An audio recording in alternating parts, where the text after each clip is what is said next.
Narrativas do Antropoceno, um espaço destinado à difusão e ao debate de questões como crítica literária em tempos de crise ambiental e climática, literatura e direito à vida, cultura dos povos indígenas, gênero, raça e meio ambiente, pós-colonialismo, direito ambiental, ecocrítica do cinema, do teatro e da música, teoria do discurso, política cultural, ecologia e socioambientalismo. Narrativas do Antropoceno é produzido e apresentado por Guilherme Purvin, especialmente para o podcast da revista PUB Diálogos Interdisciplinares.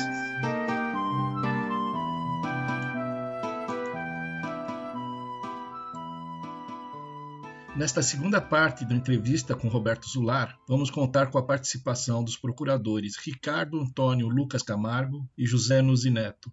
Logo ao início, o professor Ricardo Camargo, da Faculdade de Direito da Universidade Federal do Rio Grande do Sul, tece algumas considerações sobre os desdobramentos filosóficos que a conversão do conceito de natureza como objeto para o de sujeito traria para o pensamento ocidental.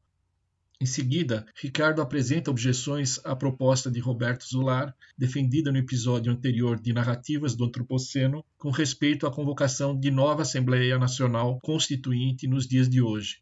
O procurador José Nuzzi Neto também participa dos debates, tecendo considerações sobre o lugar da fala a respeito de questões envolvendo o direito dos povos originários, já que os debatedores seriam todos eles descendentes de europeus. Nuzzi também sugere uma hipótese a respeito das razões que teriam levado Guimarães Rosa a buscar retratar de forma fidedigna a fala dos habitantes do Grande Sertão.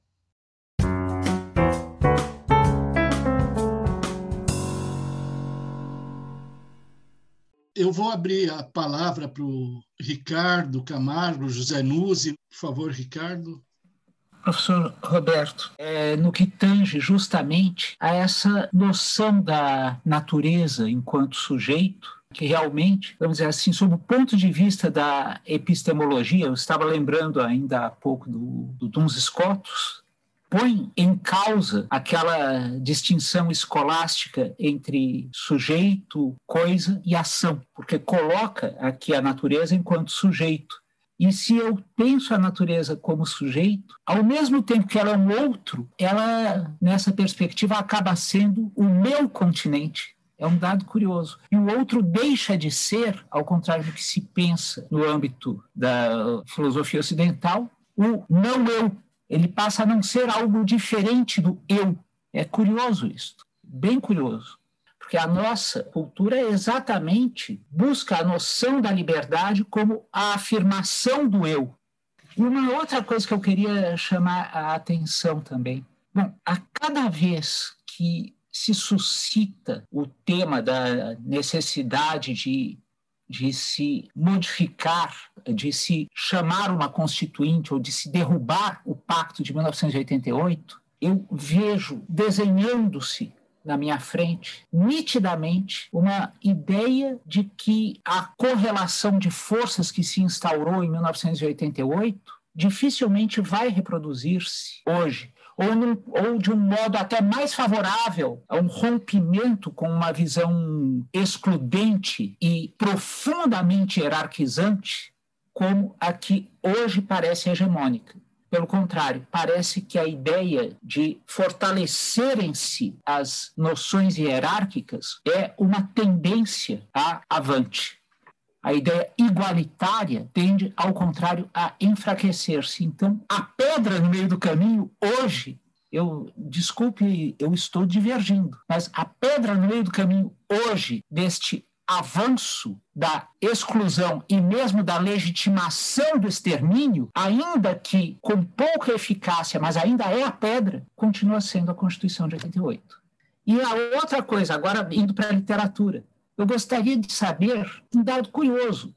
Nós demoramos para ter uma literatura de origem autóctone no sentido de proveniente dos povos originários do Brasil, dos nativos do Brasil. E já no início da colonização, nas colônias espanholas, surgem os autores de origem autóctone, ainda que mestiços, mas de origem autóctone, que é o caso do Inca Garcilaso de la Vega, que é tido como mais fantasioso, ou o caso de um que é tido como mais fiel, que é o Felipe Guaman Poma de Ayala. E eu gostaria de saber se nós poderíamos também ligar isto à própria formação desse novo constitucionalismo latino-americano. Então, essas são as questões que eu queria pôr à sua ponderação, professor. Muito obrigado. Eu agradeço muito as suas colocações. E, de fato, você apontou uma coisa que vale muito a pena a gente pensar. Vamos pegar o caso do Garcilaso, né? Eu vou começar do fim para o começo, tá? De fato, parece ter um movimento que a gente precisaria entender ainda melhor antropologicamente, sociologicamente, se é uma questão do nosso processo de mestiçagem, sabe o que é? Eu realmente não teria uma resposta, mas é visível que essa ponta do iceberg, que são as constituições andinas, ou o novo constitucionalismo andino, quer dizer, essa revolução, né, que muitos apontaram, né? E por mais que a gente saiba que ela depende das práticas sociais nas quais elas se inserem, ali tem algo de fato muito importante, mas você tem, isso vem de movimentos tectônicos contrários de que, por exemplo, no Dialética da Colonização, o professor Alfredo Bozzi vai falar toda a cultura brasileira que não fosse da alta elite, ela ficou totalmente imersa no mundo oral no Brasil. Essa é a nossa alegria, a nossa graça e a nossa dificuldade, a nossa desgraça. Por que é a nossa alegria? Porque essa oralidade ela é extremamente potente. Como já disseram a respeito do Guimarães Rosa, o Guimarães Rosa nada mais faz do que pegar 400 anos de oralidade e transformar em literatura. Quer dizer, ninguém tinha se dado ao trabalho de fazer isso. Você pega uma língua que tinha uma potência oral, né, dentro dela, com seus atravessamentos de quibundo, de Kikongo, de Nhengatô, de Tupi, de Guarani e outras infinitas. Quer dizer, e de repente você faz aquilo, você coloca aquilo para ferver no caldeirão. Então, de fato, essa oralidade que tem muito a ver com a nossa tradição popular, a gente teria que ir ali na nossa cultura popular, a gente teria que ir não tanto pelo nosso espaço mais formal da literatura, que foi sempre muito mais violento na separação, excludente, como você disse, né, em todos os sentidos, dessas camadas sociais fundamentais para a formação da nossa riqueza cultural. Então, eu acho que essa visão extrativa e essa visão excludente que você coloca, ela, de fato, ela é uma marca. É uma discussão que eu tenho muito com o José Miguel Wisnik. Wisnik, por que o Brasil é tão bem resolvido culturalmente, tendo criado um samba, né, por exemplo, que é uma coisa absolutamente extraordinária de atravessamento de temporalidades e de culturas, né, de ritmos, e, ao mesmo tempo, politicamente, a gente é esse desastre. Aí, um dia, eu falei para o Zé Miguel, Zé Miguel, eu acho que tudo em que o mundo ameríndio, o mundo afro, tocou e pôde permear a experiência brasileira, isso foi extremamente enriquecedor. E eu acredito que quanto mais ameríndios, quanto mais negros, quanto mais projetos de diversidade a gente tenha na política, mais nós vamos avançar, também como a gente avançou em outros aspectos da cultura. Então, isso, claro, está me levando, Ricardo, para o seu segundo ponto. Eu sei que eu sou muito voto vencido nessa discussão, não é a primeira vez que eu sou colocado diante dela. Porque, de fato, se a gente for pensar do ponto de vista pragmático, tentar qualquer aproximação da visão tutelar do índio e da natureza, ainda com a função social da propriedade, que mal e mal a gente consegue pensar na função social e ambiental da propriedade. Se a gente quiser andar nessa direção, no Brasil que nós estamos hoje, nós estamos fadados ao fracasso. Então, eu te responderia, como nas minhas experiências de centro acadêmico, né, que a gente falava muito num discurso de tática estratégica. Então, eu te responderia, taticamente, eu estou de acordo com você, mas estrategicamente é fundamental que nós não paremos na Constituição de 88. Porque senão eles estão conseguindo o que eles querem. O que eles querem é sempre avançar um pouquinho, forçar os limites para que você fique o tempo todo na defesa de um sistema. Quer dizer, o Rancière mostrou isso. Você dá uma pauta que se torna mais conservadora e coloca todo mundo que seria progressista na defesa de um espaço, quer dizer, de uma Constituição que é absolutamente necessário repensá-la. Então, se taticamente eu acho que a gente não deve, digamos, botar a mão nesse vespeiro, né? Porque a gente corre riscos concretos, dos quais eu estou totalmente de acordo com você, estrategicamente, eu não posso deixar de dar aula mostrando que a possibilidade de um Estado plurinacional, que a possibilidade de um bem viver, a possibilidade de você pensar o aspecto ecológico como fundamental no modo como a gente pensa o direito. A gente pensar um movimento antidesenvolvimentista e anti-extrativista, né?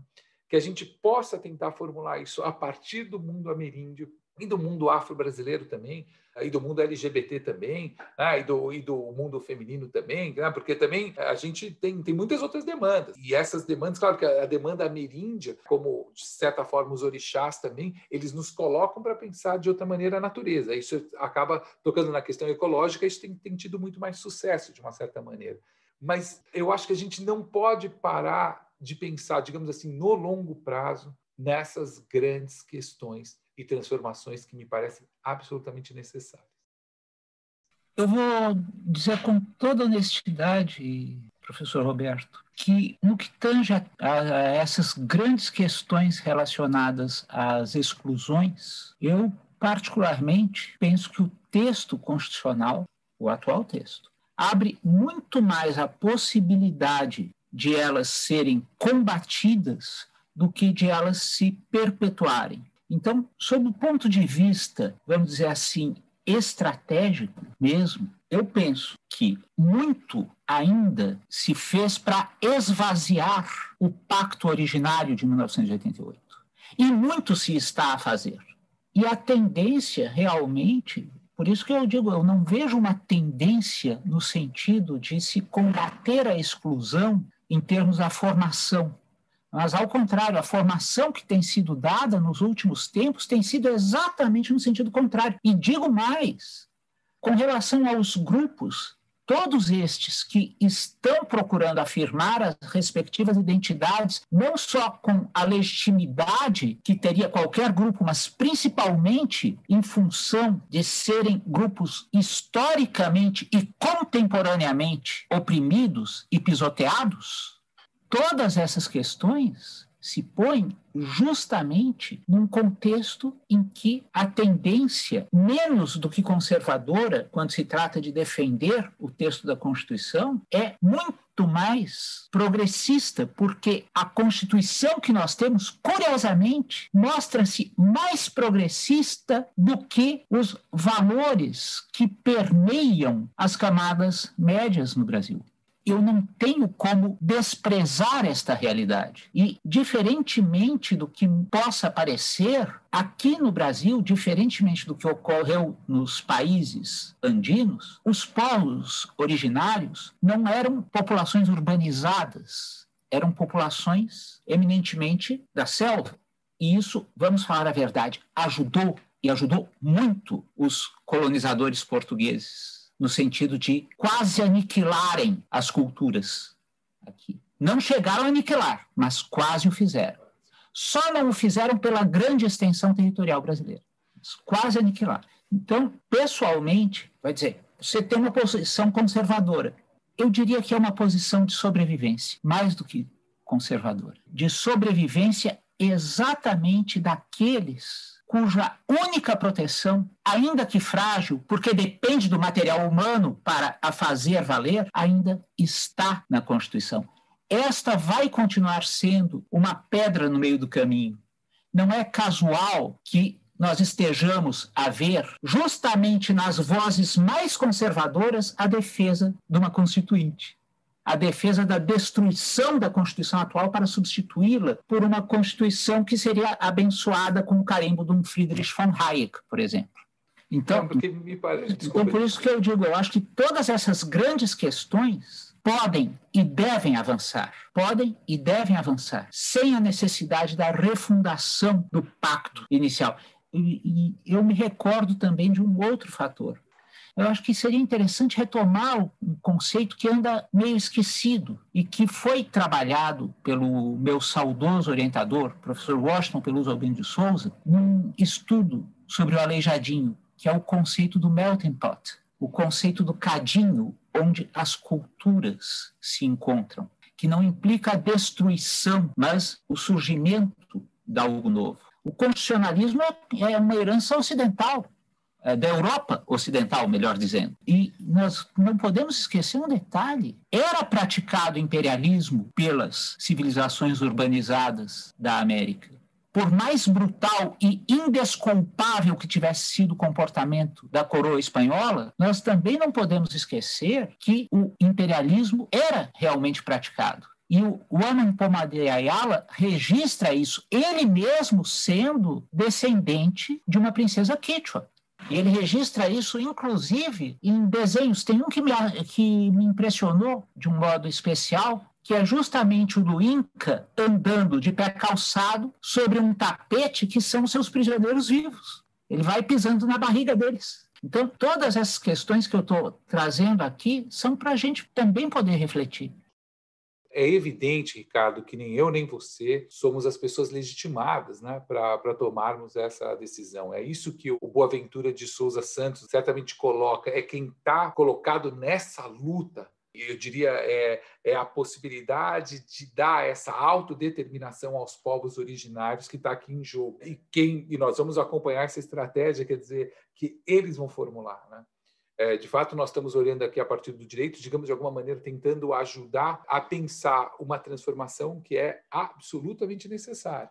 Seria muito fácil eu dizer, por exemplo, de que essa visão tutelar do mundo ameríndio é que levou à facilidade com que você desfez todas as políticas. Basta você mexer um pouquinho na FUNAI, mexer um pouquinho aqui, quer dizer, não sobra nada. Então, de fato, a gente se apega de uma certa maneira a um determinado, eu não chamaria de conservadorismo, porque eu entendo que é progressista. Eu entendo que defender hoje a Constituição de 88 é progressista. Eu estava dando aula, Ricardo, sobre o Olavo Bilac. E o Olavo Bilac, o republicano Olavo Bilac, é progressista em relação ao Brasil que nós estamos vivendo. Ele era um republicano, era alguém que tinha uma construção formal a respeito do modo de construção do Brasil, que hoje seria progressista. O positivismo, de uma certa maneira, se vocês quiserem, como o professor Alfredo Bozzi mostrou. O que me parece interessante aqui a gente pensar dentro do contexto da nossa fala é que a maneira tutelar, a maneira pela qual você não abre esse pluralismo jurídico, que você não abre essa possibilidade de pensar o próprio direito de uma outra forma, de você pressionar o direito por outros conceitos, como o de Pachamama. A maneira pela qual você continua imaginando que a gente teria uma ontologia só operando no mundo. De que, na verdade, a gente precisa tutelar algumas pessoas que estão ligadas, de uma certa forma, a uma experiência da relação com a natureza e que a gente precisa tutelar. E que me parece que exatamente a gente caminha para um ponto inverso de uma autodeterminação. De que a gente tenha questões, especialmente questões de propriedade e questões de família, que precisam ser repensadas e que a gente precisa entender o próprio modo pelo qual esses povos formulam a sua relação com o direito, ou o próprio modo pelo qual, por exemplo, o movimento negro vai formular, e eles estão formulando, isso está em movimento. Ou seja, eu insistiria nessa ideia de que nós temos aí conflitos que são ontológicos, são conflitos que são muito grandes, conflitos das nossas formas de vida, que são fundamentais, que estejam pressionando o texto, até que, dentro dos movimentos sociais, se tome a decisão. Quer dizer, de fato, ninguém hoje seria maluco de propor uma constituinte, né?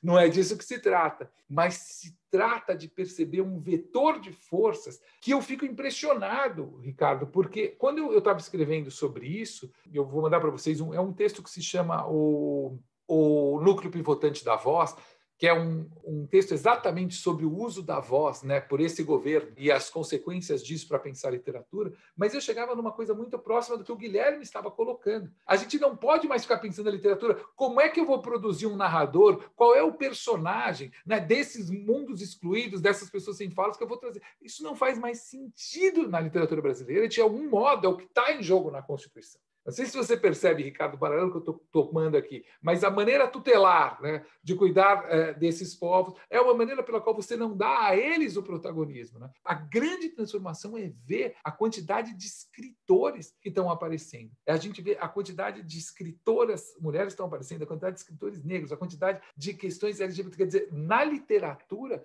esse movimento começa a pressionar a tal ponto que a gente já não sabe mais se dá para fazer uma história da literatura exatamente como a gente pensava antes. Evidentemente que eu penso essas normatividades heterogêneas no campo literário também como uma necessidade de pensar essas normatividades heterogêneas ou esse pluralismo jurídico, né? Ou pensar no que o Boaventura, retomando o conceito quechua de sumac causai, né? Ou sumacamania, como no Aymara boliviano, que é o conceito de bem viver. Que isso não seja, digamos assim, uma tática, né, agora, né, de você realmente vamos propor uma constituinte, quer dizer, não é isso de maneira nenhuma que eu estou falando. A gente não pode se acuar, sabe? A gente fica muito acuado em relação a essas demandas de defesa e jogar todas as nossas energias, digamos, na defesa da Constituição, na medida em que a Constituição também é responsável. O acordo entre o modo de institucionalização completamente conservador e autoritário da Assembleia Constituinte de 88,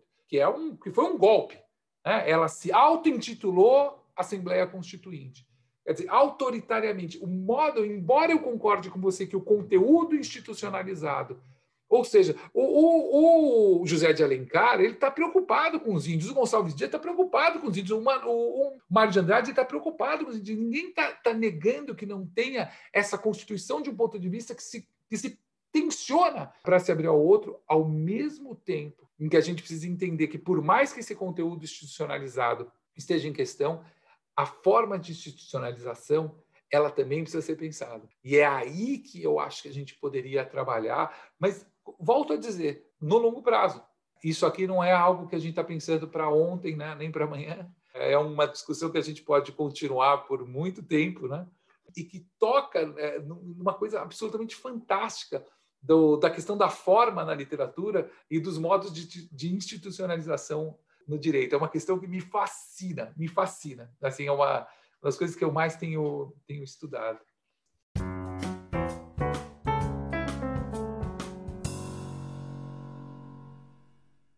Vou passar agora para o José Nuzzi, né, para fazer suas observações, eventuais perguntas. Já havia cumprimentado o Guilherme. Bom dia, Ricardo. Bom dia, Roberto.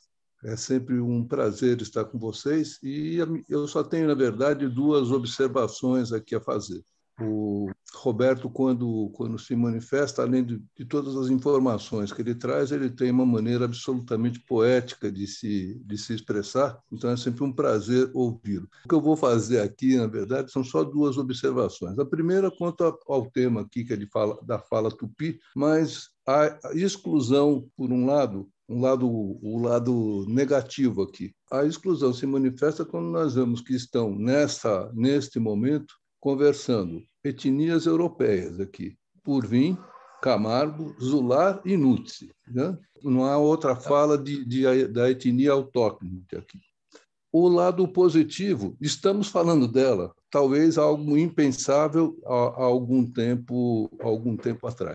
Então, o primeiro registro que eu faço. O segundo é que as considerações do Roberto me trouxeram aqui uma ligação que até o momento não havia pensado.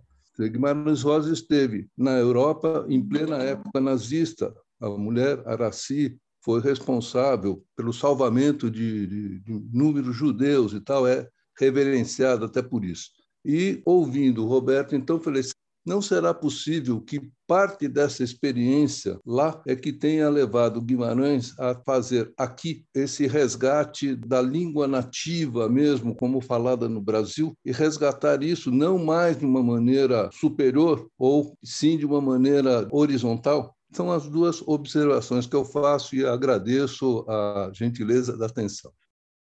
Ô, Nuzzi, obrigado. É sempre bom te ouvir e estar com vocês. Como disse o Ailton Krenak, né? Ele falou, é bom vocês viverem um pouco essa pandemia e viverem essa brutalidade, né, de um governo como que nós estamos vivendo, porque vocês estão sentindo agora um pouco na pele que nós sentimos há 500 anos. a gente está se colocando um pouco na posição do índio. É uma expressão que eu gosto muito, que chamam de devir índio, ou devir negro do mundo. É que esse lugar da exclusão, esse lugar da dificuldade extrema de articular um campo simbólico capaz de dar conta dos nossos conflitos, das nossas formas de vida, sabe? Isso se tornou um problema que não é mais ameríndio, não é mais um problema afro-brasileiro, não é um problema do feminismo, não é um problema do mundo LGBT, sabe? Esse é um problema do nosso próprio modo de estar no mundo, de fazer política. Quer dizer, isso virou uma questão onde valores que nós julgávamos absolutamente constitutivos do que a gente entende por uma vida democrática estariam em jogo. Então, o Copenau, ele diz muito isso da fatalidade do encontro. Pensa lá do ponto de vista dos índios, né? De repente chegando aqueles portugueses, aquela coisa absolutamente, os índios brasileiros colocavam, né, os portugueses nos tonéis, né, de água para ver se eles apodreciam,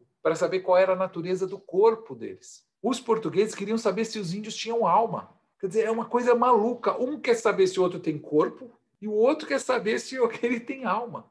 Quer dizer, é um encontro tão equívoco e tão absurdo entre maneiras de ver o mundo tão diferentes, que faz com que o choque produzido pelo Guimarães Rosa na Europa, no meio do nazismo, né, escrevendo isso, se torne muito potente. Quer dizer, nós estamos condenados a esse encontro. Agora, como é que a gente lida? Eu acho que Guimarães Rosa conseguiu uma solução que me parece maravilhosa. Ainda falo para os narradores, né, para os escritores ameríndios, cara, vocês vão ter que sofrer muito, cara, para chegar lá, sabe? Porque o Guimarães conseguiu construir um espaço dentro do discurso ocidental capaz de abrir a escuta para essas outras formas de vida. Então é nesse sentido que nós estamos aqui. Nós estamos aqui para tentar entender como é que a literatura, ou mesmo o direito, é capaz de criar um espaço que abre um lugar de escuta para essas outras formas de vida. E me parece que assim, é o que nós temos para fazer, sabe, Nuzi? Eu não acho que isso seja tudo, né? Não acho que isso seja o único caminho, mas acho isso extremamente potente. Ou seja, quando você fala num direito da natureza, né, na verdade você está colocando em choque um mundo jurídico com outras maneiras de pensar a natureza. E esse choque, ele é fundamental. É dessa maneira que eu vejo. Quer dizer, quando você pega um livro que é do Davi Copenaua com o Bruce Albert, você fala, cara, mas é um francesinho que veio aqui, passou 30 anos com os Yanomamis, e é ele que escreve o que o Copenaua fala. Olha que um encontro. Porque o livro não é do Copenaua, o livro do Copenaua com Albert. E você tem esse choque de civilização. É o encontro de mundos heterogêneos. E eu acredito cada vez mais na potência do encontro desses mundos.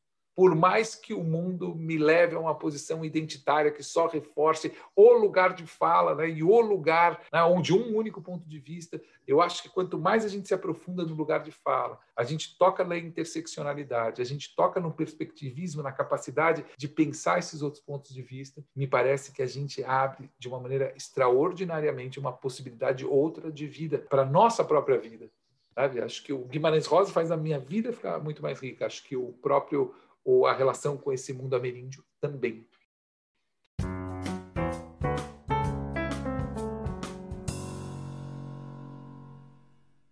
Bom, eu queria voltar um pouquinho para a questão que o Ricardo trouxe e essa aparente oposição de ideias que para mim não pareceu tão forte assim. O que me parece são perspectivas políticas diferentes, de estratégias. Praticamente todos estão de acordo. O momento não é para se tentar o que quer que seja para modificar a Constituição Federal. O que a gente vê até no campo do direito ambiental, a última mudança que nós tivemos foi a primeira vez em que houve um retrocesso ambiental no artigo 225 da Constituição Federal, relativizando o conceito de crueldade contra animais. Então, não é época, sem dúvidas, daqui está todo mundo de acordo, que não é época para se modificar a Constituição. Por outro lado, o Ricardo apresenta essa perspectiva de que a Constituição de 88 continua representando uma pauta de temas, de objetivos civilizatórios que ainda está muito além da realidade sociológica brasileira. E o Roberto, nesse aspecto, ele fala, mas pode avançar ainda mais. Esse avanço que o Roberto está propondo, eu acredito que seja um avanço nos próprios debates da sociedade, nas conquistas que estão ocorrendo, a mulher assumindo um papel cada vez mais proeminente na política, no trabalho, os afrodescendentes, os povos indígenas que estão conquistando um lugar, uma voz, e justamente por isso está ocorrendo essa tentativa de retrocesso, né? Então, são situações chocantes que a gente vê no dia a dia, mostrando que está ocorrendo uma contra-revolução de costumes. E o Nuzzi trouxe aqui a questão acho que envolve um pouco a questão do lugar da fala, da apropriação cultural, que também é um debate que está posto com relação a tudo que a gente conversou aqui, tudo que a gente tratou da relação entre as constituições, e me parece que a gente falar de direito constitucional e literatura e cultura é importante, né? É uma ligação que não ocorre a miúde, mas que é muito importante porque é um diálogo que se faz entre duas formas de conhecimento humano, o direito e as letras, e que amplia um pouco a percepção de tudo aquilo que a gente está trabalhando, inclusive do direito visto como linguagem, não apenas como manifestação de poder, né, de um direito positivado, a longa-manos do Estado, mas também a palavra, o direito como palavra, um documento fundante da civilização. Então, você está com a palavra, Roberto, para nossas conclusões. Eu vejo quão interessante é a maneira como você testemunhou. Agradeço demais o seu convite, agradeço demais o Ricardo, o Nuzzi, da gente poder compartilhar, poder conversar, conversando com muita abertura, e acho que isso a gente se mostrou capaz, sabe? Eu fico muito, muito confiante, sabe, em relação a isso, mesmo que quanto mais diversidade a gente abrir, obviamente, infinitamente melhor. Mas acho que a gente se mostrou sensível a essas questões, sensível, quer dizer, sobretudo, Guilherme, te agradeço muito por conseguir. É raro a gente ter um espaço onde a gente consegue saber que nós estamos num campo em que as pessoas têm um conhecimento jurídico, um conhecimento literário do nível de vocês, sabe? Então, me deixa muito contente poder estar aqui, porque a gente consegue pensar esses problemas da forma na literatura, que foi muito refinado que a gente discutiu, né? Do ponto de vista de forma literária, né? O que isso tem a ver com a relação com os povos originários, o que isso tem a ver com os movimentos sociais, né, que trazem outros atores políticos, né, como parte da literatura, e as ressonâncias disso no campo constitucional. E as diferenças de temporalidades, né, Guilherme? A gente vê que realmente a literatura está se mostrando mais dinâmica, né, para responder. E o direito, assim, a gente está extremamente preocupados, né, com os ataques que nós já estamos sofrendo a isso que já não era suficientemente, digamos assim, já não era perfeito, né? Mas eu terminaria só lembrando do Obama, e eu tenho voltado muito a esse discurso quando o Obama perdeu as eleições, né, para o Partido Democrático, para o Trump. Aquele foi acho que uma das maiores porradas, né, da história recente dos Estados Unidos. E ele fez um discurso que ele mesmo escreveu. Eu recomendo muito esse discurso, mas ele falava assim: nós agora vamos lutar com o que há de pior em nós como sociedade, né? Mas nós temos que reforçar cada vez mais os valores que nós acreditamos. Um plurinacionalismo, um conflito ontológico, as diferenças, a necessidade de um Estado democrático de direito, quer dizer, que a gente possa pensar uma democracia, né, mais potente, né, não só uma democracia participativa, uma democracia representativa, ou como diz o Boaventura, né, uma democracia comunitária, onde a gente possa pensar outras formas de relação com aquilo que nós chamamos de natureza, e outras formas de relação com novas formas de vida. Que é isso, é essa vida que está se produzindo, e que a literatura e o direito elas estão, na verdade, reverberando essas outras formas de vida que são extremamente ricas e que faz a gente ainda conseguir acreditar, né, e sobreviver num país onde a morte, a necropolítica, né, a necrofilia se tornou uma moeda comum. Então, para mim, é uma grande alegria poder compartilhar com pessoas como vocês, e uma discussão como a que nós tivemos aqui, uma conversa tão agradável como essa. Muito, muito obrigado. Só tenho mesmo a agradecer. Muito obrigado, Roberto, Ricardo e Nuzzi. E então a gente encerra aqui o nosso episódio aqui do podcast com essa conversa tão boa aqui com o professor Roberto Zular, professor de literatura, e procurador do Estado de São Paulo. Narrativas do Antropoceno é um podcast criado, produzido e apresentado por Guilherme Porfim, especialmente para a revista PUB. Conheça o blog da revista PUB acessando www.revista-pub.org.